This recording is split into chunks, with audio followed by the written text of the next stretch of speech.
Welcome to Spectrum IAS Academy. This is Bhaira Saupotharaju. Civil Services mains పేపర్లో ఉండేటువంటి ranking papers ఏంటి? ఈ ranking papers మనకి deciding factor. మనం ఐఏఎస్, ఐపీఎస్, ఐఆర్ఎస్, ఐఎఫ్ఎస్ ఇలాంటివి ఏదైనా సాధించాలంటే ఈ ర్యాంకింగ్ పేపర్స్ మనం చూసినట్లయితే మొత్తం వచ్చేసి మనకి GS 5 పేపర్స్ గా ఉంది. GS1, GS2, GS3, GS4 plus SA writing. ఒక్కొక్క పేపర్కి 250 మార్కులు చొప్పున మనం చూసినట్లయితే ఇక్కడ మనకి చూడండి 250 into 4 1000.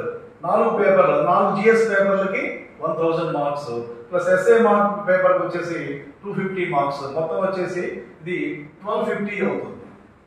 ఈ 1250 కాకుండా 26 ఆప్షన్స్ లో ఒక ఆప్షన్ సబ్జెక్ట్ మనం ఎంపిక చేసుకోవాలి. ఆ ఆప్షన్ సబ్జెక్ట్ అనేది మనకి 2 పేపర్లు కలిగి ఉంటుంది. 2 పేపర్లు కూడా 250 into 2 500, అంటే ఆప్షన్ సబ్జెక్ట్ 500. మొత్తం వచ్చేసి 1750. అయితే పర్సనాలిటీ టెస్ట్ అంటే 1750 మనం మార్కులు తెచ్చుకున్న తర్వాత మన ర్యాంక్ మార్కులు మనం సెలెక్ట్ చేసిన తర్వాత పర్సనాలిటీ టెస్ట్ కి మనల్ని పిలవటం జరుగుతుంది అనమాట. పర్సనాలిటీ టెస్ట్ అనేది 275 మార్క్స్ ఉంటుంది.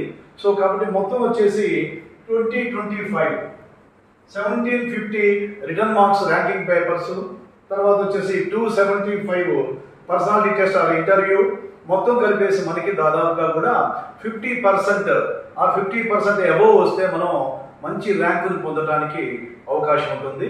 కాబట్టి సివిల్ సర్వీసెస్ మెయిన్స్ ఎగ్జామినేషన్ అనేది మనం విడగొట్టుకోవాలండి. Qualifying papers and ranking papers. More focus on ranking papers. Thank you very much.